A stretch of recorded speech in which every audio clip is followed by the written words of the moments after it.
వి gold trusted gold buyers తాకట్టులో ఉన్న బంగారాన్ని విడిపించి ఈ రోజు ఉన్న మార్కెట్ ధరకే కొనబడును. మరిన్ని వివరాలకు సంప్రదించండి 77107720. ప్రస్తుతం శ్రీకాకుళం జిల్లా ఇచ్చాపురం నియోజకవర్గం బారువా బీచ్ దగ్గర బీచ్ ఫెస్టివల్ కి కర్టెన్ రేజర్ ప్రోగ్రాం నిర్వహించుకున్నాం. మరి జిల్లా కలెక్టర్ గారు, అలాగే మన స్థానిక శాసనసభ్యులు విప్వర్యులు అశోక్ బాబు గారు, అలాగే జిల్లా తాలూకా ఒఫీషియల్స్ అందరూ కూడా కలిసికట్టుగా ఒక మంచి ఆలోచనతో ఈ యొక్క ప్రోగ్రాంని నిర్వహిస్తున్నాం. అయితే దీని తాలూకా ఉద్దేశం ఏంటంటే, ఒక అందమైన బీచ్ ఇక్కడ బారువాలో ఎంతో ప్రసిద్ధి చెందినటువంటి బీచ్ ఉంది. ఇక్కడ ఇన్ఫ్రాస్ట్రక్చర్ కూడా పెంచి ఇంటర్నేషనల్ లెవెల్లో ఈ బీచ్ తాలూకా యాక్టివిటీస్ని ప్రమోట్ చేసి చాలామంది టూరిస్ట్ని ఇక్కడ ఆకట్టుకునే విధంగా కార్యక్రమాలు చేయాలన్న ఆలోచనతో ఇక్కడ ఇనీషియల్గా చిన్న కర్టెన్ రేజర్ ప్రోగ్రామ్ లాగా పెట్టాం. బీచ్ స్పోర్ట్స్ని ఇక్కడ ఇంట్రడ్యూస్ చేస్తున్నాం. ఇక్కడ సీ కయాకింగ్ కానీ, లేకపోతే పారాగ్లైడింగ్ కానీ, జీప్గా పారాగ్లైడింగ్ కానీ, అలాగే బీచ్ వాలీబాల్ కానీ, మనకి బ్యాక్ వాటర్స్ ఉన్నాయి దాని మీద కయాకింగ్ కానీ, ఇలాంటి అనేక రకాలైన స్పోర్ట్స్ మన బీచ్ మీద సంబంధించినటువంటి ఏవైతే ఉన్నాయో అవన్నీ కూడా ఇక్కడ పెట్టడానికి ఒక ఆలోచనతో ఈరోజు కార్యక్రమాన్ని మొదలుపెట్టాం. దానితో పాటు ఆలివ్ రిడ్లీ టర్టిల్స్ ఏవైతే మనకున్న తీర ప్రాంతం అంతా కూడా ఇదే సమయంలో గుడ్లు పెట్టడానికి తాబేళ్ళన్నీ కూడా వచ్చి పెట్టిన తర్వాత చిన్నపిల్లలు మళ్ళీ సముద్రంలో తిరిగి పెట్టే కార్యక్రమం ఫారెస్ట్ డిపార్ట్మెంటు, అలాగే ఎన్జిఓ ట్రీ ఇండియా వాళ్ళందరూ కూడా కలిసి ఒక మంచి కార్యక్రమం గత ఎన్నో సంవత్సరాల నుంచి కూడా చేస్తున్నారు. అయితే వాళ్ళకి కూడా ప్రోత్సహించడానికి, అలాగే పబ్లిక్ కానీ, లేకపోతే ముఖ్యంగా చిన్నపిల్లలు వాళ్ళకి కూడా నేచర్తో కనెక్ట్ అవ్వాలి ఎక్కువగా. మనం ఒక్కరిదే కాదు, ఈ యొక్క ప్రపంచం, లేకపోతే ఈ భూమి, ఈ పంచభూతాలు మనతో పాటు అనేక జీవులు పంచుకుంటున్నాయి. అందరినీ కూడా సంరక్షించుకోవాలి, అందరినీ గౌరవించుకోవాలనే పద్ధతిలో ఆలివ్ రిడ్లీ కన్జర్వేషన్ ప్రోగ్రామ్కి కూడా ఈరోజు ఒక చిన్న కార్యక్రమం దీంతో తోడు చేశాం. చాలా సక్సెస్ఫుల్గా జరిగింది. ముఖ్యంగా దీనికి బారువా ప్రజలు ఎప్పటి నుంచో వాళ్ళ తాలూకు కోరిక. సాధారణంగా ఏంటంటే ఇలాంటి కార్యక్రమాలు చేసినప్పుడు వన్ సైడెడ్గా ప్రభుత్వం నుంచి చేయడం ఏదో జరుగుతుంది, కానీ ఇక్కడ లోకల్స్ ఇంకా యాక్టివ్గా ఉన్నారు. మా దగ్గర బీచ్ టూరిజంని మీరు పెంపొందించండి అని గతంలో ఎన్నో సందర్భాల్లో చెప్పారు. సో దానికి అనుగుణంగా ఈరోజు ఈ కార్యక్రమాలు చేసాం. లోకల్స్ బాగా సపోర్ట్ చేస్తున్నారు. వాళ్ళకు కూడా ఎంకరేజ్ చేస్తూ రెండు విషయాలు చెప్పాం.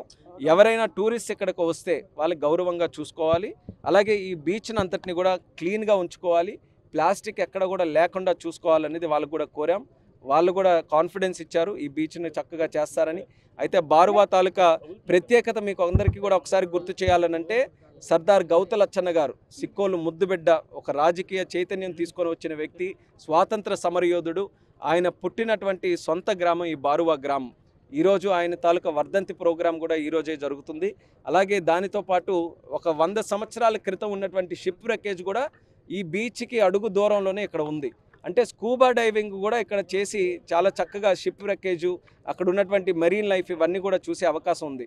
గతంలో వైజాగ్ నుంచి బలరాం నాయుడు గారు అని ఆయన కూడా వచ్చి స్కూబా డైవర్ ఇక్కడ ఒక వీడియో తీస్తే అది ఇంటర్నేషనల్ లెవెల్లో చాలా వైరల్ అయింది. అంటే ఎంతోమందికి ఆసక్తి కల్పించింది ఇక్కడ ఈ స్కూబా డైవింగ్ చేసి ఈ షిప్ రెక్కేజ్ చూడాలని.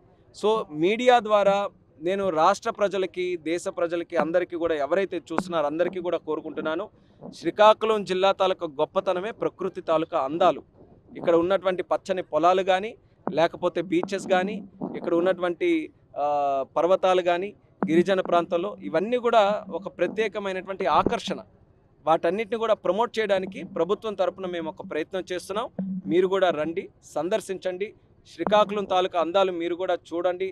ఆహ్లాదంగా మీరు కూడా ఒక మంచి వాతావరణంలో మా జరుగుతున్నటువంటి ఈ యొక్క టూరిజం రెవల్యూషన్ ఏదైతే ఉందో దానికి అందరికీ కూడా సపోర్ట్ చేయమని కోరుతున్నాం. సార్ ఇది ఎప్పుడు బీచ్ ఫెస్టివల్స్ ఇలా చేస్తుంటాము, కానీ టైం బౌండ్గా ఏమైనా చేసి అభివృద్ధి చేసే అవకాశం ఉంటుంది. గతంలో కలికిపట్నం చేసాం, అది కూడా కొట్టుకెళ్ళిపోయినాయి. సో దీనికి ఏమైనా మనకి వచ్చే వాళ్ళకి సెలబ్రేషన్. అందుకనే ఇక్కడ ఇంటర్నేషనల్ ఆర్గనైజేషన్స్, నేషనల్ ఆర్గనైజేషన్స్, ముఖ్యంగా బీచ్ డెవలప్మెంట్లో ఎవరైతే ఇన్వాల్వ్ అయి ఉంటారో వాళ్ళకి పిలిపించి స్టడీ చేయిస్తున్నాం. అంటే కేవలం 1 డే ఈవెంట్, 2 డే ఈవెంట్స్లా కాకుండా లాంగ్ టర్మ్ ప్లానింగ్. ఇక్కడ ఇన్ఫ్రాస్ట్రక్చర్ చేయాలి అని అంటే ఏం కావాలి, బీచ్ మీద ఏం చేయాలి, అలాగే బీచ్ ఫ్రంట్ దగ్గర మనకి హోటల్స్ కానీ, రిసార్ట్స్ కానీ, లేకపోతే దీనికి స్పోర్ట్స్కి సంబంధించిన ఇన్ఫ్రాస్ట్రక్చర్ కానీ, వీటన్నిటికీ కూడా ఒక ప్రణాళిక చేస్తున్నాం. ఏది చేసినా సరే ఎక్కడో ఒక దగ్గర ముందు అడుగు పడాలి. కాబట్టి ఈరోజు కర్టెన్ రేజర్ మే 3, 4 అసలైనటువంటి ఫెస్టివల్ చేస్తున్నాం. కల్చరల్ ప్రోగ్రామ్స్ ఉంటాయి, అలాగే సీ కయాకింగ్ కాంపిటీషన్ కూడా మరి national level state level sea kayaking competition కూడా ఇక్కడ నిర్వహించడానికి అది కూడా మాట్లాడాం. అది కూడా మంచి ఎంతూజియాజం డెవలప్ చేస్తుంది. అలాగే మనకు కావాల్సిన ఇన్ఫ్రాస్ట్రక్చర్ టెంట్స్ లాంటివి మంచిగా ఈకో టూరిజంను కూడా డెవలప్ చేస్తూ టెంట్స్ కూడా చేయాలని చేస్తున్నాం. అయితే మీరు అడిగినటువంటి మాటకి ఖచ్చితంగా ఇది కేవలం చిన్న ఈవెంట్లా కాకుండా లాంగ్ టర్మ్ ఈవెంట్లా ఒక ప్లానింగ్తో ఇది డెవలప్ చేస్తాం. ముఖ్యంగా కళింగపట్నంలో కూడా టూరిజంకి అవకాశం ఉంది. ఎందుకంటే అక్కడ కూడా లైట్ హౌస్ ఉంది.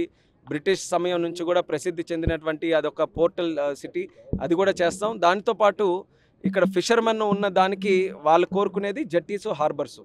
మరి ఇక్కడ బారువా కానీ, మంచినీళ్ళపేట కానీ, అలాగే కళింగపట్నం, భావనపాడు ఈ ఏరియాస్ అన్నీ కూడా ఐడెంటిఫై చేసి కేంద్ర ప్రభుత్వానికి ఆల్రెడీ ఇంటిమేట్ చేసాం. వాళ్ళు సర్వే చేసి TFR రిపోర్ట్ చేసి ఈ ప్రాంతాల్లో ఎక్కడ జట్టి పెట్టొచ్చు, ఎక్కడ హార్బర్ పెట్టొచ్చు, వీటి మీద కూడా ఒక ప్రయత్నం అనేది ముందుకు నడిపిస్తున్నాం. అలాగే మస్కట్లో మన శ్రీకాకుళం జిల్లాకి చెందినటువంటి 9 మంది అక్కడ చిక్కుకొని వాళ్ళందరూ కూడా హెల్ప్ కోసం వాళ్ళు ప్రాధేయపడడం జరిగింది. నిన్ననే ప్రత్యేకంగా వీడియో కాల్ చేసి వాళ్ళందరితో కూడా మాట్లాడాను. మన 9 శ్రీకాకుళం జిల్లా వాసులతో పాటు కేరళ నుంచి, యూపీ నుంచి కూడా అక్కడ వాసులు ఉన్నారు. వాళ్ళందరూ కోరుకునేది తిరిగి ఇమీడియట్గా మనం భారతదేశం రావాలని వాళ్ళు కోరుకుంటే నిన్ననే మంత్రి గారికి కూడా ప్రత్యేకంగా లెటర్ రాసాం. అలాగే JS జాయింట్ సెక్రటరీ ఎవరైతే ఈ గల్ఫ్ డివిజన్ చూస్తున్నారో ఆయనకు కూడా ఇంటిమేట్ చేసి ఇమీడియట్గా ఎంబసీకి కూడా అలర్ట్ చేసాం. వాళ్ళ ద్వారా చర్యలు చేపట్టి వాళ్ళు కూడా ఇమీడియట్గా మన భారతదేశానికి సురక్షితంగా తీసుకొని రావడానికి అన్ని రకాలుగా చర్యలు తీసుకుంటున్నాం. మరిన్ని వీడియోస్ కోసం ఛానల్ ని సబ్స్క్రైబ్ చేయండి. లేటెస్ట్ అప్డేట్స్ కోసం వాట్సాప్ ఛానల్ ని ఫాలో అవ్వండి. ఆ లింక్ డిస్క్రిప్షన్ లో ఉంది.